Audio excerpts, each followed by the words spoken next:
On continue, je t'ai préparé 2-3 pratiques. Bon, il y en a marre, hein. Allez, viens. Il y en a marre, Non, mais j'avais préparé des pratiques. Allez, J'avais préparé 3 pratiques. Voilà, les pratiques, allez, voilà. Allez, on embarque, hein, parce que ça va plus du tout, là. Allez, ramène-moi. Allez. Attends, j'ai 3 pratiques. Attends, je les ai pas notées.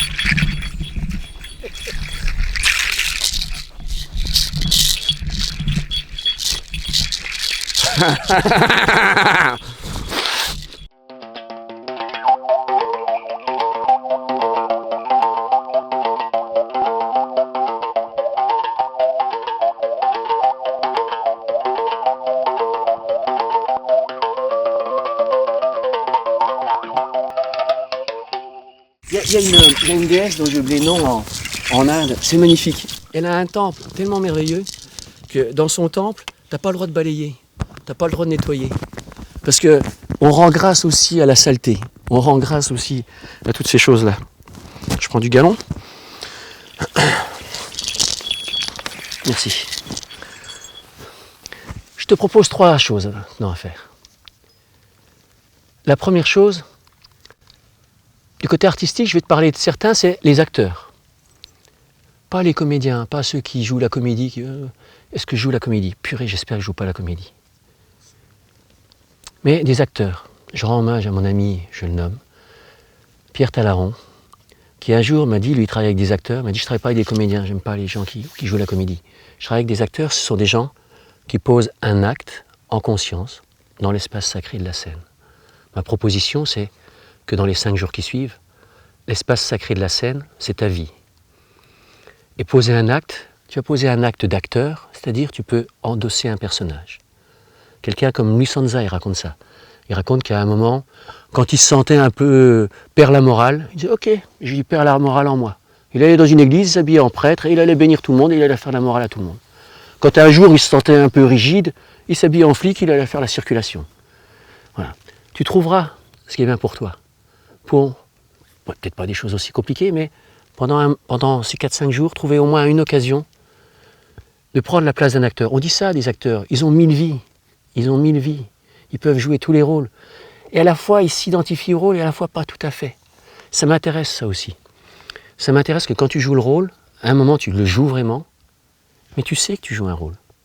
Parce que ce qui est terrible quand tu as joué un rôle, 2 rôles, 10 rôles, c'est que tu vois dans ta vie quand tu joues des rôles.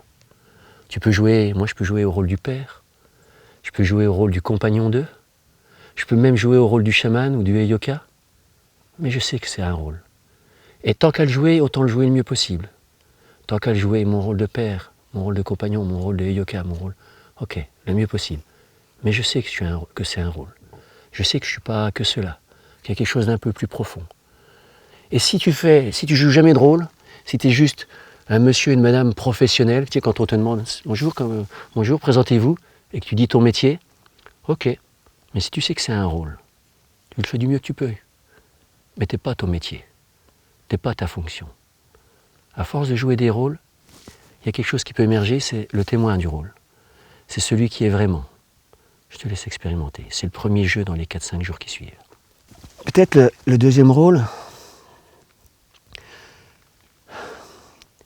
ce sera pour ce côté artistique. On a une vision de l'artiste en Occident qui est le mec torturé. Torturé et génial. Je te propose une autre piste pour l'artiste, plutôt que torturé et génial. Je te propose celui qui se laisse inspirer. Dans le temps, c'était assez évident parce que le seul art, il était religieux. Le mec, il signait même pas. En chamanisme, c'est comme ça. Dans des endroits, les arts premiers sont encore comme ça. C'est pas forcément signé. Si tu vois un Bouddha, l'important, c'est que le Bouddha soit efficient. En regardant le Bouddha, il y a quelque chose qui se pose en toi. Si tu regardes un triptyque du Moyen-Âge avec un Christ, il y a quelque chose en toi, peut-être de la compassion qui se développe. Voilà, il y a des arts comme ça qui sont inspirés.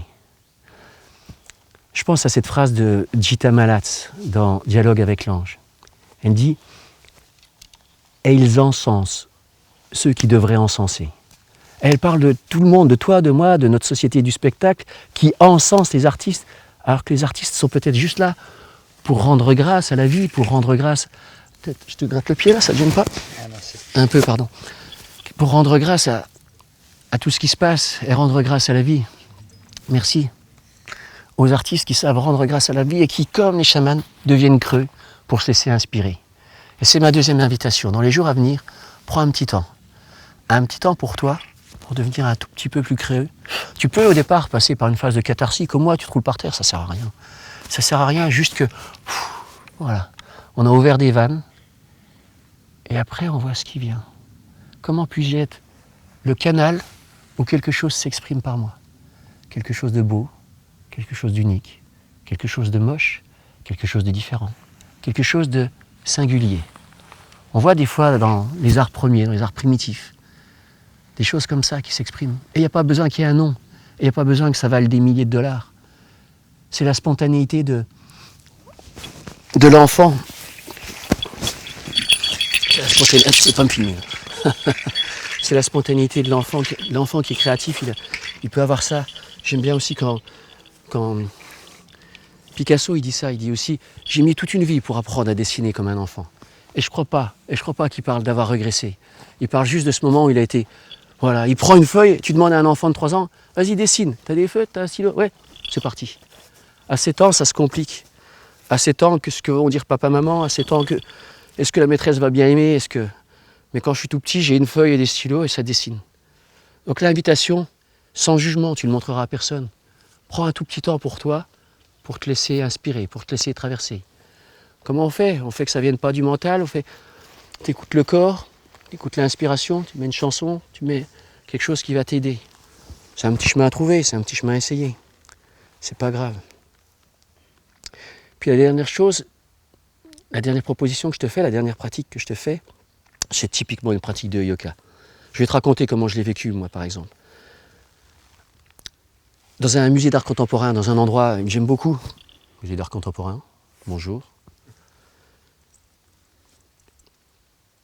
Il y avait un film qui passait, un film serbo-croate, sous-titré, en japonais, film en noir et blanc, où il y avait des gouttes d'eau qui tombaient pendant 1h30, un truc très intéressant, tout le monde était présent, c'était vachement bien. Et puis, bon, à un moment, je m'en vais, parce que c'était quand même... À un moment, je m'en vais, au milieu de la présentation, on dit présentation du visionnage. Et il y avait d'autres personnes dans la salle, j'en dérange 2-3 pour sortir. Puis là, je me rappelle de cette pratique que je vais te proposer, je me rappelle la pratique, et dans les escaliers, je m'étale de tout mon long, je trébuche. Et puis j'entends 2-3 rires, tout, puis je sors tout penaud. Puis dans la salle, il y avait 2-3 amis qui étaient là, qui m'ont vu venir, qui ont commencé à rire. Puis les rires entraient dans les rires, les rires entraient dans les rires. Toute la salle s'est mise à rire, il y a un fou rire dans toute la salle. Puis moi j'étais dehors, en imaginant ces 200 personnes dans la salle qui étaient en train de se moquer de moi. Quelle liberté. Quelle immense liberté ça peut donner, cette chose-là. Tu n'es pas obligé de le faire devant 200 personnes, mais c'est la question de l'ego. Alors elle est compliquée, la question de l'ego. Je ne peux pas faire ça dans une vidéo, je peux faire ça avec les gens que je connais.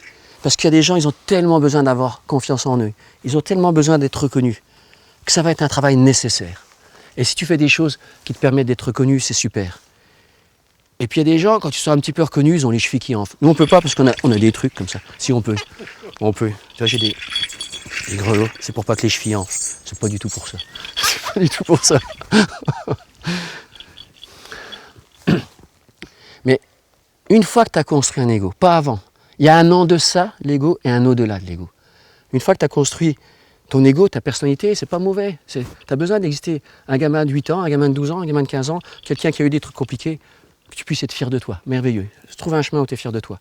Mais une fois que tu l'as trouvé, ça devient dangereux. Parce que tu deviens esclave du regard des autres.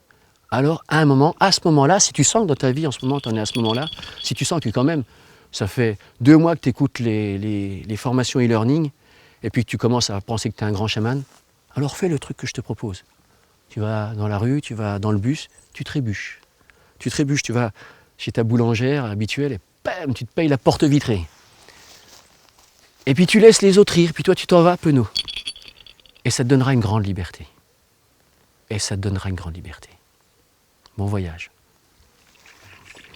Vous avez prévu une fin? Moi j'ai rien prévu pour la fin. C'est bon?